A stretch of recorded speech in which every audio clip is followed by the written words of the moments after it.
Vamos a ver, vamos a seguir. Dice, llegó por fin Jerónimo de Aguilar, el prisionero, y contó ser natural de Sija, y que tenía órdenes de evangelio, y que hacía 8 años que se habían perdido él y otros 15 hombres, y dos mujeres que iban desde el Darién a la isla de Santo Domingo. Entonces esto ya era después del descubrimiento de América. Esto ya era después del descubrimiento. Y se aventuraron, ¿no? Hacia estas tierras de lo que ahora es México. Cuando hubo diferencias y pleitos de un Enciso y un Valdivia, es decir, de los hombres, de ahí de los que iban en la expedición, y que en un batel del navío se metieron él y sus compañeros, y las corrientes los echaron en aquella tierra donde fueron repartidos, unos como esclavos y a otros los habían sacrificado a los ídolos. Y las mujeres de trabajo se murieron. Entonces las pusieron a trabajar a las mujeres. Entonces sí, tampoco no los trataron bien los indígenas, a las mujeres, ¿no? A las mujeres. Las hicieron trabajar hasta que murieron. Entonces sí se hiciera en esta época actual, y digo, con razón se saltaría, ¿no? Por la violencia contra la mujer. Y aquí lo habían, sin importar de dónde venga, ¿no? La mujer. La violencia no está permitida, ¿no? Entonces, y aquí los indígenas las obligaron a las mujeres españolas a trabajar hasta morir, porque las hacían moler, y que él se huyó y se amparó en el cacique con quien estaba. Ah, bueno, entonces, si había indígenas violentos e indígenas como este que lo recibió, que con quien estaba y tenía entendido que los indios hicieron la guerra a los españoles de la expedición de Hernández de Córdoba, por consejos del mismo compañero suyo, guerrero que no quería que lo descubriesen porque estaba deformado. Entonces, sí le dio asilo, ¿no? Este cacique. Y sí, sí estaba como esclavo, pero al menos no lo asesinaron. Luego dice, anexado a la expedición Aguilar como intérprete, se dirigieron todos al río Grijalba. Allí, tras de sangriento combate, Cortés tomó posesión de la tierra en nombre de su majestad, en el Grijalba, ¿no? En el río Grijalba. Después de la batalla y según su costumbre, Cortés se mostró magnánimo. Mandó reunir a los caciques y les propuso paces. Y hubo intercambio de presentes, tales como diademas de oro y figurillas de animales y ciertas telas. Pero observa Bernal Díaz, no fue nada todo este presente en comparación de 20 mujeres, y entre ellas una muy excelente mujer, que se dijo Doña Marina, y que así se llamó, después de vuelta cristiana. Dice, Cortés recibió todo con alegría, y enseguida mandó que se poblase la comarca, y se estableciesen en ella los indios después de dejar sus ídolos.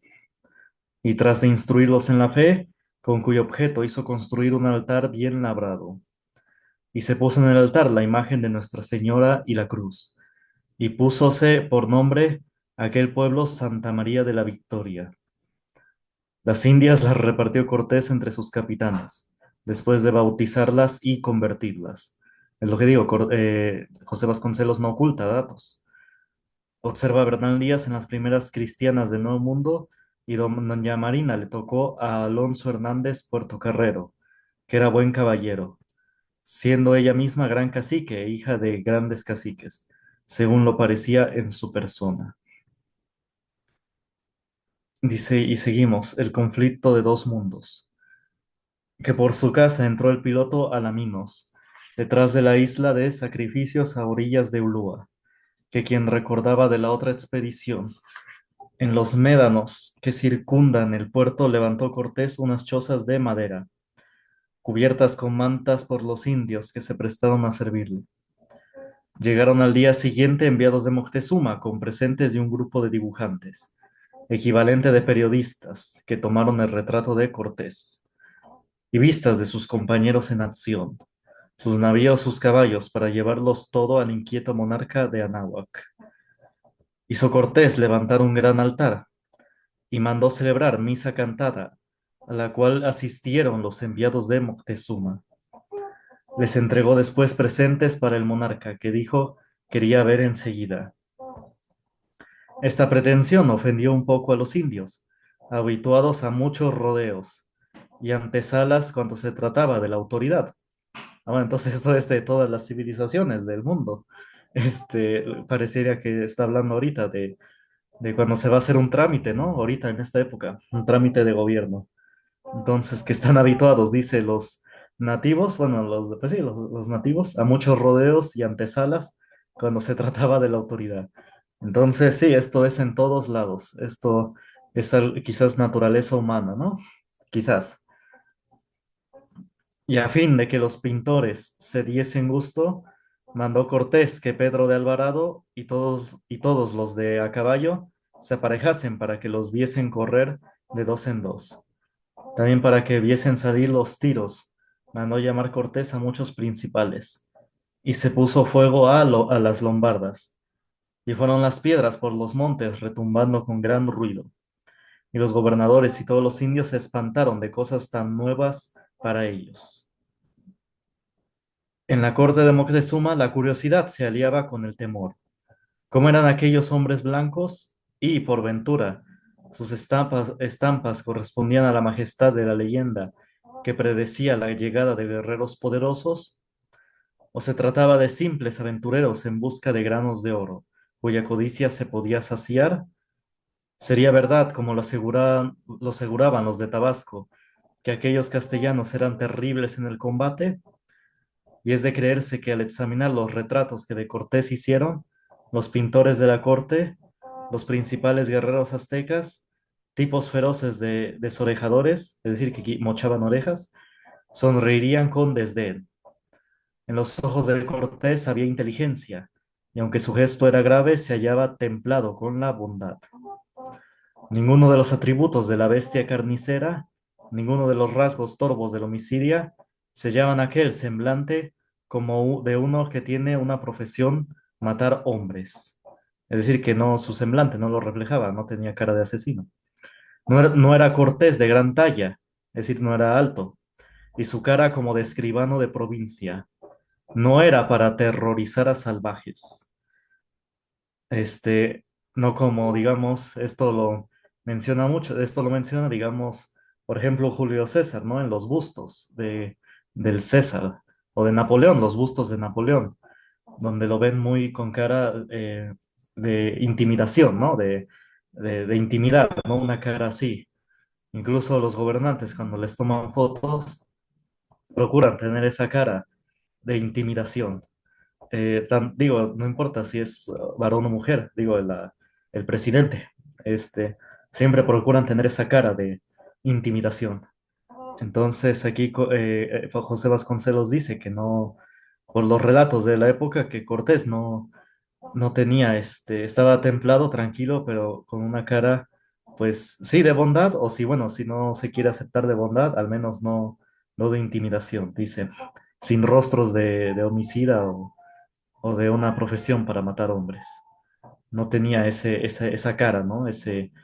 Y ustedes véanlo, cuando miren, ustedes véanlo, cuando hay negociaciones entre dos grupos, digamos uno de los grupos que bloquean en Oaxaca, con de gobierno, digo, si ven en las noticias, van con cara efectivamente de intimidar, ¿no? Entonces, con esa cara de enojo, de intimidación. Entonces, sí, imagínense. Porque sí, digamos, los que bloquean quieren intimidar al gobierno y al revés, el gobierno quiere intimidar a los de que bloquean. Entonces, pero acá no, acá Cortés, dice José Vasconcelos, se tenía un rostro tranquilo con bondad, ¿no? Entonces, esto es importante decirlo. Aquella frente despejada era de intelectual más que de guerrero, según el criterio de los militares aztecas que aún creyeron hallar entre los cortesanos, uno que se parecía al capitán extranjero, y con intención burlesca lo nombraron jefe de la misión, que partía para Veracruz. Se trataba de un sujeto despreciable llamado Quintalbor, y en burla empezaron a llamarle el Cortés. Cortés por acá, Cortés por Abucuya, dice Bernal Díaz. Entonces, sí, como que hubo, este, encontraron a uno que se parecía a Cortés y hasta se burlaban, ¿no? Le decían el Cortés, ¿no? Pero como sorna aparte, padecían el temor. Se previnieron haciendo que el rey de burlas portase valiosos regalos. Mientras iban y venían enviados, Cortés buscaba un punto más seguro que para sus barcos, un clima menos inclemente para sus tropas. Al efecto, mandó a Montejo a recorrer la costa norte, parándose en ello varios días. Unos indios trajeron el vender gallinas y el gobernador de la comarca, Pitalpitoque, establecido en unas chozas apartadas de las de los españoles, permitió que unas indias les hiciesen pan de maíz y a Cortés lo proveían de fruta y pescado. Lo- los soldados, en cambio, tenían que cambiar sus cuentas para conseguir alimentos. A los 6 o 7 días regresaron los enviados de Moctezuma con más de 100 indios cargados. El principal besó la tierra cuando estuvo en presencia de Cortés, y a sus auxiliares los ahumaron, es decir, les echaron humo con braseros de barro que traían. Y Cortés les mostró mucho amor, y séntolos cabe sí. Y después del parabién y muchas pláticas, mandó el enviado indio sacar el presente que Bernal Díaz describe insuperable como sigue. Encima de las esteras que llaman petates, lo primero que dio fue una rueda de hechura de sol, de oro muy fino, que sería tamaña como una rueda de carreta, con muchas maneras de pinturas. Gran obra de mirar que valía, a lo que después dijeron, que la habían pesado, sobre 10,000 pesos. Y otra mayor rueda de plata figuraba la luna, y con muchos resplandores y otras figuras en ella, y de gran peso. Y un casco lleno de oro en granos chicos. El casco de un soldado español que Cortés había pedido le llenasen con muestras del oro nativo. Aquel casco, dice Bernal Díaz, tuvimos en más por cierto que había buenas minas, y más trajo 20 añades de oro, muy prima labor, y muy al natural, e unos como perros de los que entre ellos tienen, y muchas piezas de oro de tigres, leones y monos, y 10 collares hechos de una hechura muy prima y otros pinjantes, y 12 flechas, y un arco con su cuerda, y 2 varas como de justicia de largor de 5 palmos. Y luego mandó traer penachos de oro y de ricas plumas verdes, y otras de plata, y aventadores de lo mismo. Después venados de oro sacados de Bacadizo. Y luego mandó traer sobre 30 cargas de ropa de algodón tan prima y de muchos géneros de labores, y de pluma de muchos colores, que por ser tantas no quiero en ellos meter la pluma, porque no lo sabré escribir. Y dijo el gran cacique Cortés, que reciba aquello con la gran voluntad de su señor que lo envía. Y como Cortés inquiriese sobre la visita que deseaba hacer a Moctezuma, los enviados dijeron que, entre tanto estuviesen en el puerto, los españoles los servían de buena voluntad, pero que de las visitas que no curasen de ellas. Dio las gracias Cortés, pero insistió en que quería visitar a Moctezuma, y a los enviados que regresaban les encomendó también presentes para Moctezuma, que Bernal Díaz describe expresando: de la pobreza que traíamos, escogió Cortés una copa de vidrio de Florencia labrada y dorada con muchas arboledas y monterías que estaban en la copa, y 3 camisas de Holanda y otras cosas. El cacique Pitalpitoque aflojó de tal manera en lo de traer comida que los españoles sufrieron falta de mantenimiento. El, cas- el casabe amargaba de mozo y podrido, y si no íbamos a mariscar no comíamos. Y los indios ya no acudían ni a comerciar, y tomaron a venir los enviados de la capital azteca con más presentes, pero con encargo preciso de decir a Cortés que ya no enviara más mensajes, porque no le quería ver Moctezuma. Bueno, aquí ahorita le seguimos, pues ya se puso interesante, ¿no? Vamos ahorita a las 10.